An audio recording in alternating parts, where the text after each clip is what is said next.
ஒரு சாதாரண குடிமகளாக இருக்கிற கண்ணகியின் கால்களை அழகு செய்கிற ஒரு அணி அந்த நாட்டையே ஆள்கின்ற அரசனின் தலையினை அணி செய்கின்ற மகுடத்தை வீழ்த்த முடியும் என்கிற ஒரு பெரிய செய்தியை சொல்வதுதான் சிலப்பதிகாரம்.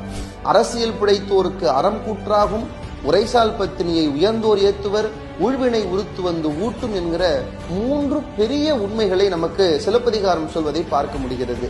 இது மூன்று வகையான தத்துவத்தையோ அறத்தையோ மட்டும் சொல்வதல்ல சிலப்பதிகாரம்.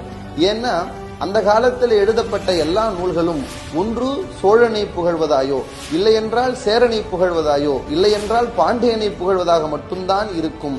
ஆனால் சேரனுடைய தலைநகரையும் சோழனுடைய தலைநகரையும் பாண்டியனுடைய தலைநகரையும் ஒன்றாக சேர்த்து புகார் காண்டம், மதுரை காண்டம், வஞ்சி காண்டம் என்று மூவேந்தர்களின் தலைநகரையே காண்டங்களின் தலைப்பாக வைத்து மூவேந்தர்களையும் புகழ்ந்து ஒருங்கிணைந்த அன்றைய சங்ககாலத்தின் தமிழ்நாட்டை மையப்படுத்தி பாடிய சிறப்பிற்குரிய ஒரு காப்பியம்தான் இந்த சிலப்பதிகாரம்.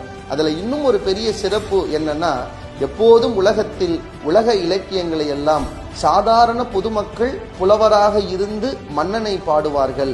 ஆனால் இங்கே மன்னருடைய ஒரு பரம்பரையிலே இருக்கக்கூடிய சேரன் செங்குட்டுவனின் தம்பி புலவனாக இருந்து ஒரு சாதாரண மக்களை பாடக்கூடிய மிகப்பெரிய சிறப்பிற்குரிய காப்பியம்.